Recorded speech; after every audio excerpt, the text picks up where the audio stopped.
Welcome back to Purrfect Takes. I'm your host, Stephen Patton, joined as always by my co-host and dear friend, Jacob Acquire. And today, before we get into our next to last Mount Rushmore episode, we wanted to highlight a couple of extensions that have been announced over the past couple of days. Some news has been trickling in as we're kind of in the slow part of the offseason. And I think it's fitting to highlight Trey Smith getting his extension. We knew it was coming after Joe Thuney was the one that got traded from Kansas City to Chicago, and that opened up pretty much room on the books to extend a younger guard with Trey Smith. Well, they had to get it done, right? Today's the day for the tag deadline, if I'm not mistaken. This is July 15th on a Tuesday. All the stuff in the league is on Tuesdays. But they had to get it done today. The People's Insider, Ricky, the dog on Twitter, alluded to this happening back before the draft. It was like February. And recently this week hammered down like the particulars of it. And he got it right yet again. $94 million over 4 years with $70 million guaranteed. It's basically the franchise tag number for 1 year just multiplied by 4. And that's basically the contract, minus a little bit of guarantees, right? Because the franchise tag is fully guaranteed. But like you said, we knew they had to do this since they were willing to ship Joe Thuney to Chicago. Yeah, this was going to be the next step in their process of finding ways to rebuild the offensive line. Obviously, they threw a couple darts at the left tackle situation, and they're expecting some of the left tackle darts from the past couple drafts to maybe pan out at left guard and replace Joe Thuney's production there. The next one, we're going from a team that's coming off a Super Bowl loss, has been in the Super Bowl the past 3 years, to a team that hasn't been in the Super Bowls in over 50 years or 3+ decades. Yeah. And yeah, you got it. So Garrett Wilson, he gets his extension, and rightfully so. He gets paid more than Justin Fields is getting paid, and that just shows you that they value him as a top end wide receiver, getting paid likewise, and then Justin Fields kind of getting paid like backup, mediocre starter money. So Garrett Wilson, a lot of guaranteed money, waiting on the details to kind of come out and see how much of that is on the last year of the deal, which a lot of times that's where the not guaranteed money lies, and some of those kind of bloated cap numbers to kind of push off in the future if you were to trade or in some instances re-extend. Yeah, so Garrett Wilson, 130 over 4 years. That's 32.5. Like well below the Jamar Chase number, right? Even below the CeeDee Lamb and Justin Jefferson numbers. But what's interesting is he got 90 million new money guaranteed. That's the 4th highest guarantee for wide receivers. I believe it's just the 3 guys I mentioned, Chase, Jefferson, and Lamb, that are ahead of him there. It seems like a lot in terms of guarantees, at least. But I think because Chase reset the market so high, I think we're going to see like people scaling to catch up to that 40 number, even though they may not be better players than like Justin Jefferson, right, or CeeDee Lamb. I think the next wave we see is going to match that Garrett Wilson number and continue to increase. The last thing I'll say about the receiver market is if you think back to when they extended Nico Collins maybe a year ago, I think it's like $24 million a year. That's looking like a steal right now. And I know the Texans and Nick Caserio have done some funky stuff over the last 2 years or so, especially with the O-line and stuff like that. But I think that's one deal he can really hang his hat on this offseason or the past couple off seasons. So Nick Caserio does that, and I wouldn't be shocked if Nico Collins has like a great season this year and is looking to renegotiate and get more money. Jawan Jennings, he's found himself in that situation with San Francisco. He got extended last year, some of the Nico Collins to a really, really cheap deals, kind of now in a starting role with Debo departing. So that's where it's like some of these situations where it will be interesting to see where the market goes, because you have a Terry McLaurin. He's unhappy with his deal. Like, does he get paid in the range that we just saw Garrett Wilson? And how much of that is guaranteed? Like we just saw a lot of money right here with Garrett Wilson. Is that the same with Terry? Again, all of this is going to have repercussions, and it'll be very interesting to see kind of how those pieces fall together. But as this ties to the episode, another Ricky banger, he's hit on most of these, I think, that we've talked about, both the Jets extensions and then obviously Trey Smith. But in regards to Sauce Gardner, we're talking about the Mount Rushmore for cornerbacks, guys that can stay on the island. And he gets paid more than Derek Stingley. Obviously surpasses what Patrick Surtain, JC Horn did, but they got paid before, obviously, Sauce Gardner. Sets the market, gets paid a little bit more than Derek Stingley. I think rightfully deserves that kind of money based on the production up to this point.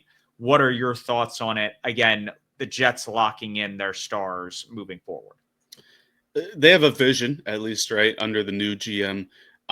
60 million new guaranteed for Sauce Gardner. He's under contract for the next 6 years because they're extending him a little bit early. You have to remember, just like Derek Stingley.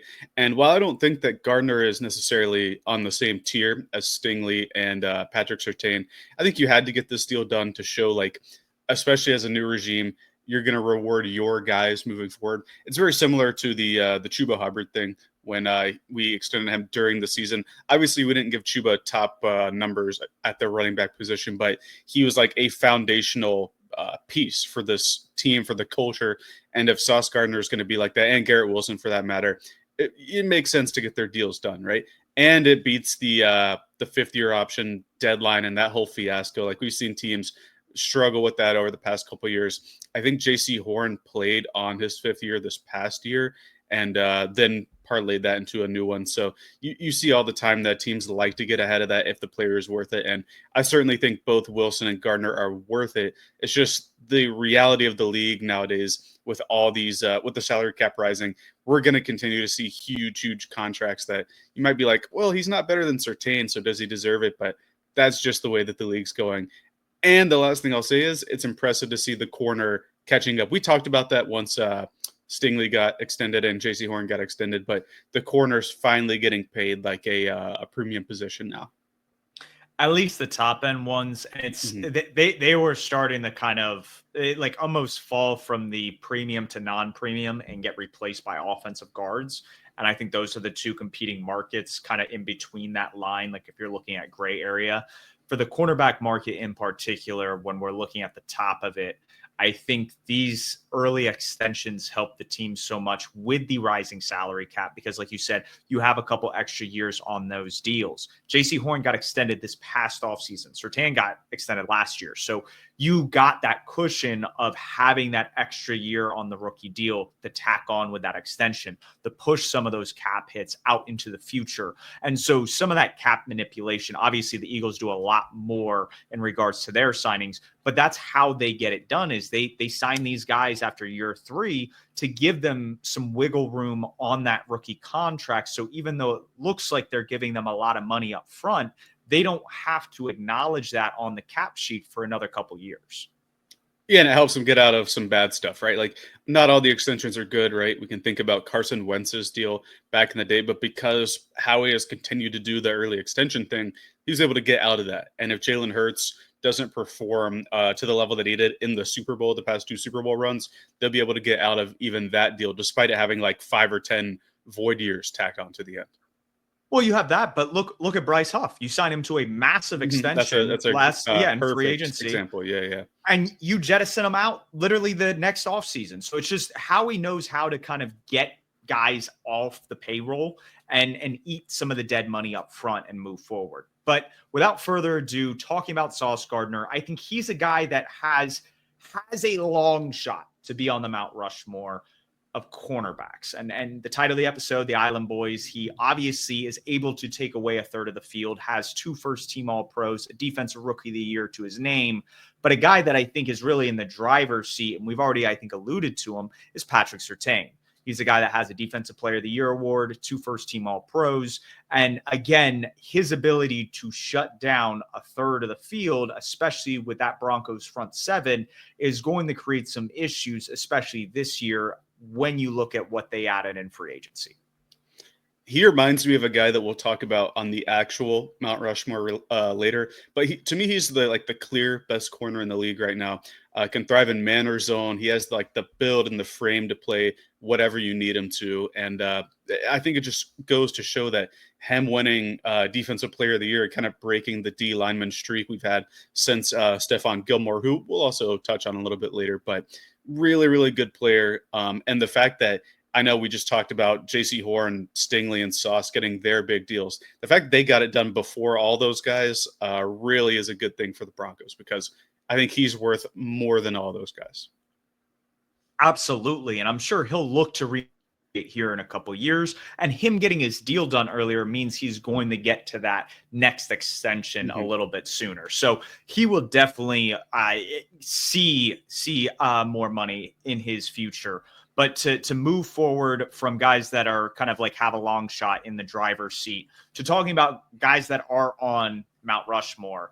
And I think you really can't talk about this position without talking about Deion Sanders, Mr. Primetime himself. I think he redefined just pretty much being on an island and taking away team's number one option. And it got so bad for wide receivers that at times he would tell them what to do to run like a better route or fake him out. So like he was getting so bored, he was coaching the wide receiver. Like doing that in game, it just goes to show you that yes, the ego stories that you hear about him now were just as true back then. And he had the ability to back it up. And I think that's what makes him really special. It's kind of like Luke Kuechly, how we talked about last week, right? It's like, let me tell you what to do before I stop it. And like Kuechly would stop all the run plays. Deion would stop routes because he could just look at you and say, all right, this is what's going to happen. If you want to make it work, use some inside leverage here or something like that.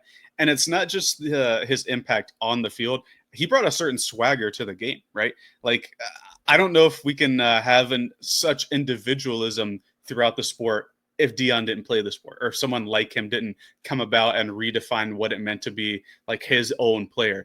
And it wasn't just from the corner position. Like Travis Hunter, his former player, he did catch a few passes, not a ton, not to Travis Hunter's level, but as a returner, and I know a lot of receivers and corners end up as returners, but throughout his career as a returner, 6 punt return touchdowns, 3 kick return touchdowns, really, really good player at every level of the field. Often, not really offense, but he played some snaps on offense, obviously elite cover corner, and then as a returner, he was able to get it done as well.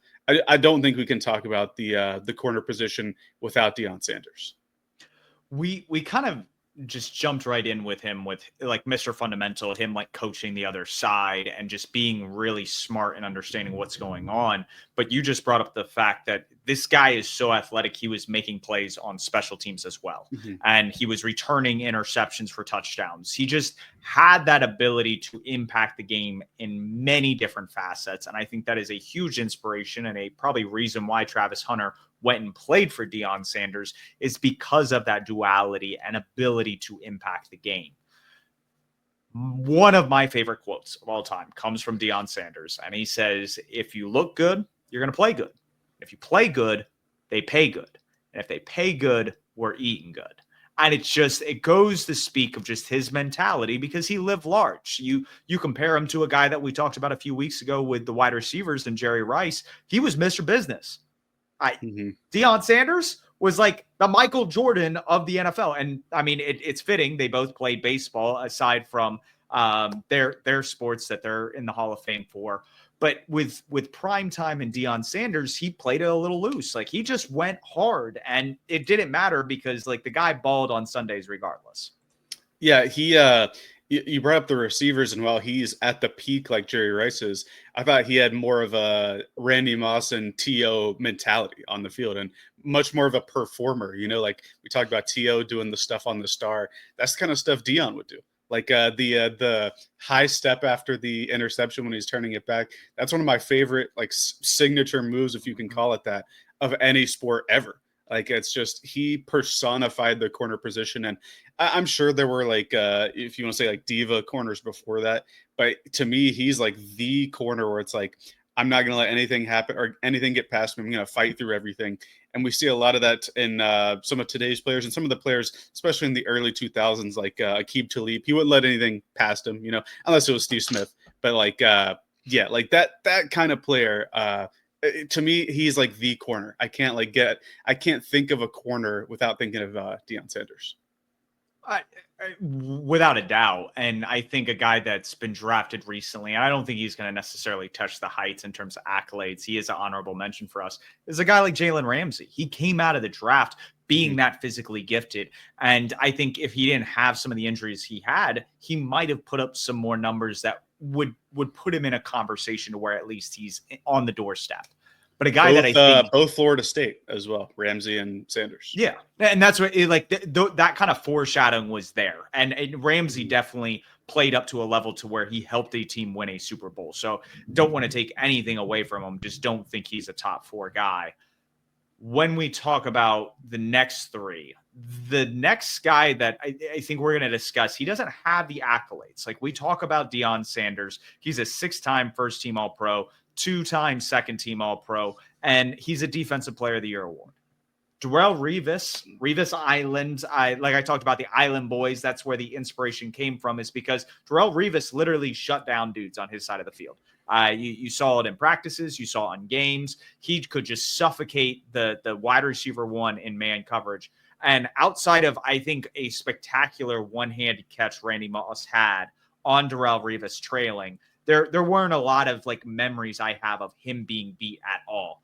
And that just goes to show you, I think, just how fundamentally sound he was, how much tape he watched, and how good he was in terms of just locking guys down. But he only had 4 first-team All-Pros, and he doesn't have a Defensive Player of the Year award. So I think those are really the only knocks when we talk about him as a player looking back. I don't know if the historical accolades are going to impact this conversation. The accolades for sure are lagging behind the other 3 guys on our Mount Rushmore. In fact, he's the only non-Defensive Player of the Year award winner out of all these guys. But if you can remember the football back in the day, if you watched Darrelle Revis play, you know how good he was. One of the things that I liked about like the 2000s and early 2010s, was like the aesthetic of the score bug, the performance that the networks put on. And one of the things I can remember really highlighting this, it's an Darrelle Revis graphic, and it's like notable receivers against Darrelle Revis this season. I think this was in 2009. It was like Andre Johnson 0 yards, Steve Smith 2 yards, Torrey Holt 6 yards, Randy Moss 31 yards. Like he's shutting down every receiver across the league and earned the name Revis Island because of it. And like it's a shame that he played for the Jets most of his career. Like that's another thing I'll say, because living in the shadow of the Patriots, you're not going to make the playoffs a ton. You're not going to have a ton of postseason success. But the fact that, that's exactly what I was talking about. Andre Johnson, Randy Moss twice, Marquise Colston, Terrell Owens twice, Torrey Holt, Steve Smith, Reggie Wayne, Chad Ochocinco, all under 35 yards. And that's Darrelle Revis shutting them down. Just excellent player. And the fact that I wish that he had gotten to the Patriots earlier in his career, where he ended up getting a Super Bowl, or gotten to Kansas City maybe a little bit early. Like they didn't win a ton before Mahomes. They were in the playoffs, but they didn't have a ton of postseason success. If he had gotten to another team, maybe we talk about him a bit higher, but still 4 first-team All-Pros and really, really good player. This is a true like eye test versus stats kind of thing. He doesn't have the best accolades or the best stats or anything, but on the field, he was a demon. The 1 year he would have won Defensive Player of the Year would have been that 2009 season where we showed the graphic where he just locked down everybody's number 1 wide receiver. The knock came because he lost to Charles Woodson, who won with the Green Bay Packers that year. So extremely lockdown corner that year was very good for them. And I think he got the edge because he had a ton of interceptions. So it's like one of those things where it's all-time great, somebody we're going to talk about today, just he kind of outperformed him in the eyes of the voters. And it stunk for him because I think that would have put him pretty much a lock of all time because of just how good he was with him. And then the accolades reflecting that. And like you said, had he played for a better team, I think that would have helped him. But again, he's a key factor in why the New York Jets went to the 2009 and 2010 AFC Championship game. He had them on the doorstep. He was a huge part of that because of just how impactful a player he was. And that's why we want to talk about him in the way we are. Another guy who impacted, and the next two guys we're going to talk about had the cornerback to safety transition at the end of their careers. And that adds, I think, an element of just longevity. And hopefully we see that with a guy like Jalen Ramsey upcoming in his career, that he can make that transition and still be an impact player. But these next two guys, they helped win Super Bowls. They have Defensive Player of the Year awards, a lot of first team and second team All-Pros. But Rod Woodson, I think he is a guy that, while a contemporary with Deion Sanders, had a grit about the position that I don't know. It's hard to find guys that hit as hard and tackled as well as he did. He was a consummate Steelers or Ravens cornerback in terms of just being a physical guy down in and down out. And fundamentally sound as well, Yeah. 71 total interceptions across his career. That's a lot. Even if he played 17 years, that's a lot. And I still think he holds the most pick sixes of all time. The other guy we'll talk about is tied for second with 11. Rod Woodson has 12. Like you said, transition to safety later in his career. I think that was a good move by him. Hopefully, like you said, with Ramsey, we can continue to see that. And even with one of those safety seasons that he played, I think he had 4 or 5 at the end. He was a first team All-Pro at safety in his second to last season at age 37. But then if you go back to his prime, 6 straight years of, one of the years he didn't, but 5 of those 6 years, first team All-Pro. He had the Defensive Player of the Year in, just want to make sure, 1993 with the Pittsburgh Steelers, and was just locked out the whole time. And it's not really the Steel Curtain era. That was or he had passed that by then. But when I think about the Steelers and how they've continued to have good defenses throughout their entire tenure, or like their entire known tenure, Rod Woodson really helped accentuate that in the late 90s into the 2000s before a guy like Troy Polamalu, who we might talk about next week, took over that mantle in the backfield, or in the defensive backfield, I should say. You brought up 1993 when he won Defensive Player of the Year. And he had a lot of special years where he was an impact player before even the transition to safety and some of the back end stuff of his career. But I think what he did in 1995 proves to be even more impressive than Adrian Peterson's recovery from an ACL injury.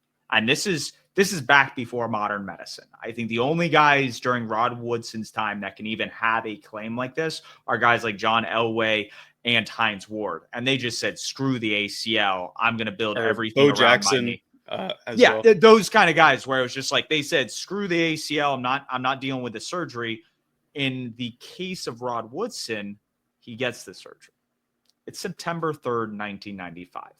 And he famously says, and I this is why he's on Mount Rushmore, in my opinion. It's because of this story. He says, I'm going to be back to play in the Super Bowl. And sure enough, the Steelers end up in the Super Bowl. They play the Dallas Cowboys, the Troy Aikman-led Dallas Cowboys, Jerry Jones, pretty much final Super Bowl. And Rod Woodson plays. And he was an impactful guy. Tough outing. It was surprising to he's not Des Bryant, but it's Michael Irvin. There we go. Irvin. They all wear the 88 CD Lamb. It's so funny. It's like certain teams like retire jerseys, and then like you have the tradition with the Cowboys where it's like, no, if you're a wide receiver 1 and you're an X, you wear 88.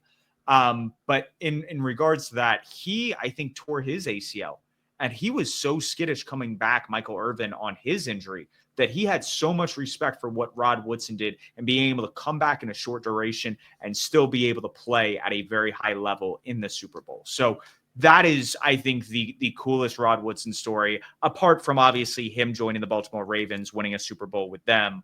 But anything else you want to touch on Rod Woodson before we move on to the second Woodson? I just think you make a good point, right? Because that was his, would have been his 9th season, right, where he got injured, comes back and plays in the Super Bowl. The rest of his career, all 16 games every season except for 2 in which he played 14 and 10 at the end when he was 38 years old. We talk about like Jerry Rice playing well, or not well into his 40s, but into his 40s. Rod Woodson might be the DB equivalent of that, even with dealing with a pretty bad injury halfway through. it's insane. Like the have a ACL tear week 1, like it's the Rashee Rice incident. Like had he been able to come back and play in the Super Bowl, I think that's as quick a turnaround. And no that because you're not supposed to be able to heal like that. And somehow he was able to. So props to Rod Woodson. He is an all-time great. I think just he was kind of overshadowed by Deion Sanders in his own time. And so he didn't necessarily have the full spotlight, but he is well deserving of this recognition, being in the top 4. But there's another guy had the accolades in college, won the Heisman, came out as a top draft prospect with the Oakland Raiders, played with the Green Bay Packers, racked up 3 first-team All-Pros. I can't speak. 4 second-team All-Pros, 1 Defensive Rookie of the Year and a Defensive Player of the Year in 2009, beating out Darrelle Revis. This is a guy that was extremely flashy, helped the Green Bay Packers win a Super Bowl in 2010. What do you take away from his impact on the game?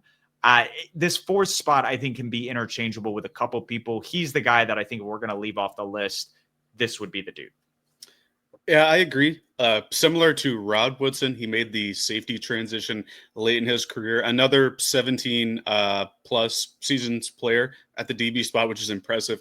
For me, it's like he did it in 2 different eras. When he came into the league with the Oakland Raiders, he was electric. Like you said, 1 Defensive Rookie of the Year, was first-team All-Pro the next year, second team the following year, Pro Bowl his first 4 years. Then had a bit of a lull in terms of accolades throughout the middle of his career. But then once he transitioned to Green Bay, really turned it up. Like you said, didn't rob Darrelle Revis of that Defensive Player of the Year trophy because Woodson deserved it. 9 interceptions, led the league that season with 3 pick sixes.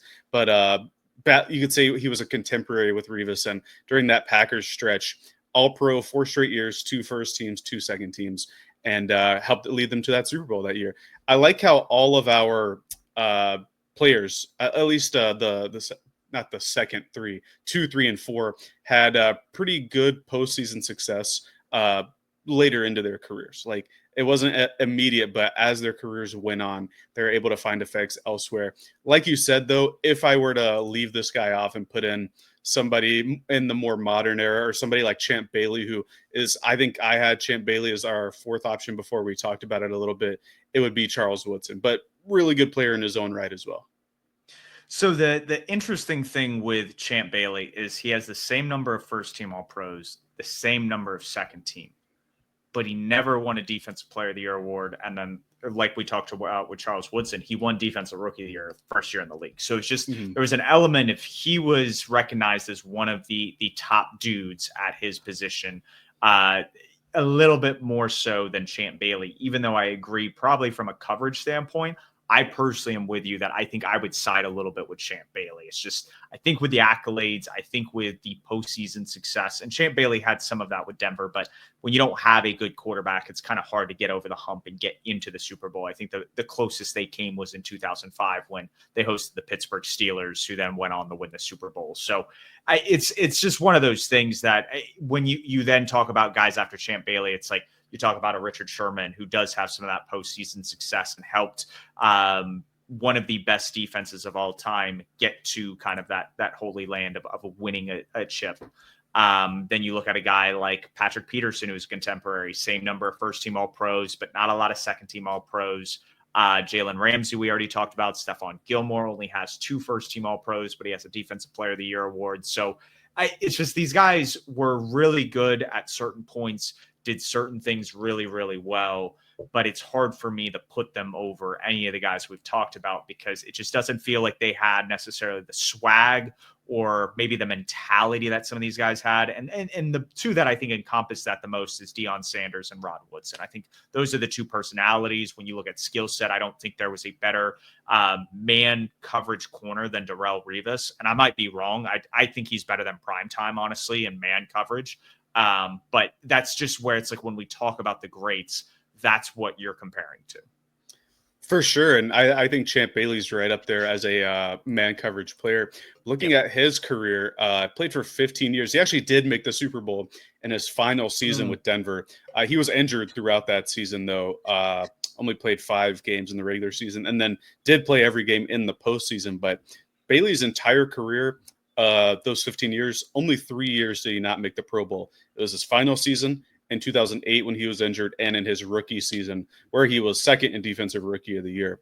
Other than that, Pro Bowl every year or AP first team or second team All Pro, still leads all time in passes defended, does Champ Bailey.